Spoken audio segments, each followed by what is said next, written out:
What a week of football it's been. Welcome back to the Woodwork. Hello everyone, welcome back to the channel. Today brings you the review of Premier League Matchday 14, Matchday to the game week because it happened during the week. So we're going to be talking about the 2 games that happened on Tuesday, the 6 games that happened on Wednesday, and the 2 games that happened last night on Thursday as well. So we're going to start with the most interesting fixture. If your team comes towards the end, don't be offended. It's just the way I do it. It's just how, I like to do these videos. So first game, I have to bring up Newcastle 3, Liverpool 3. What a game it was. My point for Newcastle, and I'm going to be doing a point for each team, by the way, is the referee blowing the whistle early.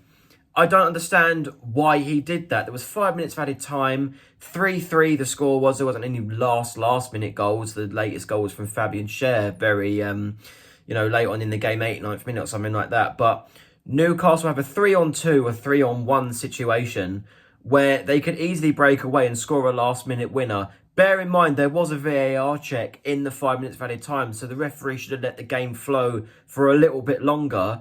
And then they go through on goal and the referee blows the whistle when it was a massive moment in the game and a massive bit of controversy. I don't know why the referee did that. And I think Newcastle might have been denied of an opportunity to win the game, and it would have been a massive one in the title race. In that case for Liverpool, I think they got away with one massively, and especially with their damaged defence. That's my point for Liverpool. They had 2, I would say, starting defenders out of their back 4 in Andy Robertson and Virgil van Dijk, and then the other 2 was Joe Gomez and Jarrell Quansah, both who I don't think had very good games. Only starting 2 defenders against Newcastle away. I know Newcastle, I said in the last video, hadn't scored in 166 minutes before the Liverpool game and had really bad XG rates, but it doesn't mean they don't have a dangerous attack. Anthony Gordon, the goal from Isak was brilliant. So the damaged defence for Liverpool, I've got to say it showed, and it didn't help the mistake from Kelleher as well for Fabian Schär's equaliser. Before we get into the other game in the title race, there was a massive game at Goodison Park. Everton 4, Wolves 0. I'm going to get onto Wolves in a minute, but for Everton, is it a season revival? It was actually a very, very good performance from Everton, and I did anticipate them winning the game, but I didn't think it would be as comfortable as it turned out to be. And could this be a build-up for the Merseyside derby tomorrow? Because, it's Everton's last Merseyside derby at Goodison Park before they move next season. But it was just a brilliant win, and could their season be back on the up? Wolves. Right. Normally, when a team loses a game, I try and be nice about it. But that was a terrible performance from Wolves. Absolutely terrible, unforgivable. If I was a Wolves fan, I would be disgusted with that performance. And yeah, that's my point for Wolves, terrible performance. And to add to that, I think O'Neill's got to go. I don't know why Gary O'Neill is still in the job. Maybe the replacements aren't up for taking the Wolves job, but it looks like he's going to be in the El Sakiko match, if you like, on Monday between Wolves and West Ham. I'll get onto West Ham in a minute. But it was just an awful performance from Wolves. And yeah, I've got nothing else to say. It was just terrible. So with Liverpool dropping points at St James's Park, there are now 2 teams that I would say are back in the title race. Well, Arsenal are. And that's the one we're going to talk about. Arsenal 2, Manchester United 0. For Arsenal, they are the set-piece kings. I couldn't believe what I was watching. Every single cross they're putting in the box looked dangerous. Manchester United just didn't know what to do defensively. And, the 2 goals from Timber, good to see he got his first goal for Arsenal, and William Saliba as well. It was just a brilliant performance from Arsenal when even without the set pieces, they still played professionally. Very good performance. And they've narrowed the gap between themselves and Liverpool to 7 points, which is still quite a big gap. But, gets the excitement going a little bit for us other fans. Manchester United, it's like I'm saying the same thing about them. They just didn't look dangerous at all. And it's surprising because Amorim got his first win at the weekend at home to Everton. Maybe Everton just awful in that game. There must have been. Manchester United just didn't lay a glove on Arsenal. And it was surprising to see, given how, if you go back 6-7 years ago, it would go the other way. So, yeah, just awful from Manchester United. And I believe they're in the bottom half again. I've just checked, and Manchester United are 13th. Another team that haven't been in the title race for quite some time are Chelsea, and they are level on points with Arsenal now, and 7 points as well, obviously, behind Liverpool after winning 5-1 away at Southampton. Getting to Southampton's point, I think we need to talk about Russell Martin again. I brought it up a couple of videos ago, but, you know, it's just, I don't see what Russell Martin can do as a manager. Yes, he's playing against Chelsea, and Southampton just aren't great. And also the Stevens red card, it's his second straight red of the season. Something's going on in the dressing room quite clearly. The disciplinary record is just not there for Southampton, and I just don't think it's their season. I think they will go down, and there's quite a gap now between them and 19th, which I believe is Ipswich after we beat them. Get onto that in a minute. Come on. For Chelsea, I haven't really got that many points for them. It was just a professional win. You know, they capitalised on the Southampton mistakes really well, especially capitalising on their goalkeeper. Southampton's goalkeeper, I think his name's Lumley, isn't it? But it was just brilliant from Chelsea overall, and all right, it was a bit cheap how they conceded the equaliser from Joe Aribo, but still, they didn't give up. 1-5-1. I don't really have many complaints for them. Now, we've got another big one for the manager situation. Leicester 3, West Ham 1. I knew about this result when I made the last video. And for Leicester, can they break the run of teams going straight back down after coming up from the Championship? You know, we saw it all of last season. I think the season before that, 2 out of the 3 teams went down. It might have been all of them again. I think it was actually. It was Leeds, Southampton, and wasn't it Burnley? You know, as well. Like, I might be wrong, don't quote me there. But do you know what I mean? Like, hopefully Leicester can break the run. And it was a very good performance from Leicester. I just don't think their squad's good enough to stay up. But it was still a very good clutch win. And Ruud van Nistelrooy's first win as Leicester manager. It's good to see. In terms of managers, when speaking about West Ham, it is quite a dodgy subject, isn't it, with Julian Lopetegui. It seems like every single point I think I've made for West Ham so far on this channel, I've spoken about Lopetegui every single time. And apparently the owners had a bit of a board meeting and they were split on the decision whether to keep Lopetegui or not. And apparently he's staying for Wolves at home, which is an absolutely massive game on Monday night. Like I said, El Sacico, I think whoever loses that game is sacked. And quite rightly so. Losing 3-1 away at a newly promoted side is never really acceptable. Next up is a bit of a boring one, and Manchester City are back to winning ways. Man City 3, Nottingham Forest 0. And it's their first win since the 26th of October for Manchester City. And look, it was a good performance from them. Like, you know, it was just professionally done. Forest did barely lay a glove on them, but I will talk about a chance that Forest did have, especially in the first half. That's their point. But would it be 2 wins in a row for City? Because they are playing Palace away tomorrow. So, you know, that's a big one. For Nottingham Forest, look, I can understand why the fans were a little bit disappointed. You are still comfortably in the top half.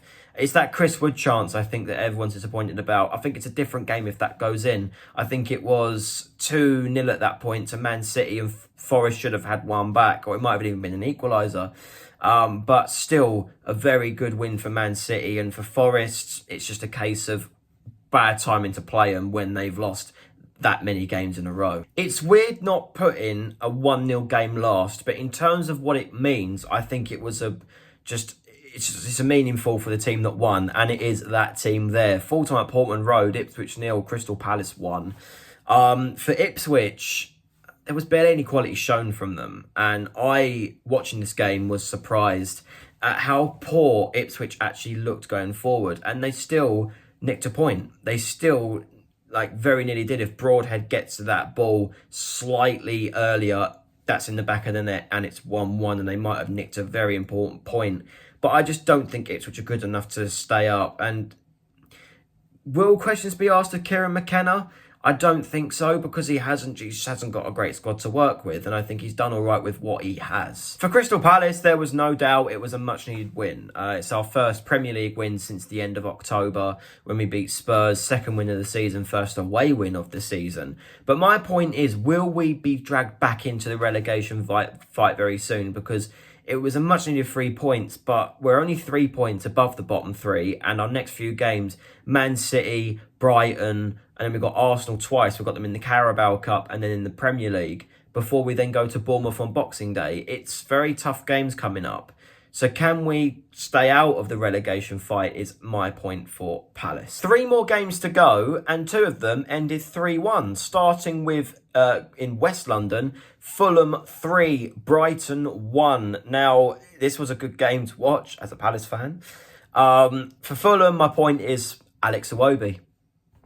There you go, Alex Iwobi. You know, to read that pass from Verbruggen inside 4 minutes to slot in the back of the net with the capitalising on the mistake is very professional from Iwobi. And that goal to make it 3-1, what a turn, what a finish. And Fulham are now 6th in the league. Who would have thought of that? Like, I thought Fulham would have finished 14th, 15th. They may have a drop-off towards the end of the season. But still, brilliant performance from Fulham. And, you know, to win that convincingly against a team that are now near them in the league, it's promising for them. Very promising. For Brighton, even though they did lose 3-1, I will give credit where credit is due. That is an exceptional goal from Balaba. I think that is one of my favourite goals from this game week. You know, for João Pedro to flick it behind him and then to set up Balaba with a first-time shot into the bottom left corner from outside the box. Absolutely brilliant goal. And, you know, disappointing for Brighton how they didn't get anything after that. It's just poor defending, really. But they didn't take their chances in the first half. That's my point for Brighton. They didn't take a chance in the first half, especially the one from Pedro, where he had the whole of the right-hand side of the goal to aim at, and he puts it left, where Leno's covering most of it, and it's a decent save from Leno. But it's like Brighton have their annual defeat at Fulham. They can't get anything out of that ground, and as a Palace fan, it's a relief to see that we've actually made up ground with them somewhat. Now we go on to Spurs doing Spursy things. Bournemouth 1, Tottenham 0. For Bournemouth, this is the best start to a Premier League season ever. You know what? I've been really impressed with Bournemouth this season. And looking at the Premier League table now, they are 9th after 14 games. Exceptional from Bournemouth. You know, they only came up a couple of years ago after being relegated in COVID times. And, you know, the signings they've made and the players they're able to bring on the pitch for a club the size of Bournemouth, no offence there. You know, it was just a really good performance, and they kept Tottenham at bay for the most part. Like I said for Tottenham, very, very Spursy again. You know, they've lost to Palace, Ipswich, drawn against Fulham, lost to Bournemouth, but then they can beat Man City 4-0 away from home. Like I don't see how that's possible, to be honest with you, but it is Tottenham at the end of the day. But my point for them is they should be taking their chances, especially Solanke's one in the start of the game very early on. Should be taking that, and if that goes in, it's a completely different game. So I think Tottenham were wasteful. So yes, you've guessed it right. I have put a 3-1 game last just because it was a bit of a mid-table clash, which surprised me because, you know, it's Aston Villa 3, Brentford 1. Now, for Aston Villa, I've got the point of they're back to winning ways. You know, they've had not a great November. They obviously got knocked out by Palace in the Carabao Cup, lost to Club Brugge in the Champions League, lost 3-0 at Chelsea. But it was an electric first half, 3-0 up at half-time at home to Brentford. But for Brentford, my point there is that they are awful on the road. I said in the last video that their ground, the GTEC Community Stadium, is a fortress. And that is why Brentford are still 11th in the league, to be honest with you, so which isn't bad for them. But if they're much better on the road, even slightly better on the road, they're in the top half. But I will give them some credit for their second half performance, as it wasn't an absolute thrashing, which I predicted it to be at half-time. So yeah, brilliant win for Villa. And there we go, that's it. So that brings me to the end of Premier League Matchday 14 review. Hope you guys enjoyed. Like, share, subscribe to The Woodwork. My details for my YouTube channel, Palace Fan Mason, will be in the description as always. Once again, like, share, subscribe to The Woodwork. Have a good weekend. Let's not get thrashed by City. And I'll see you guys next time. Bye, people.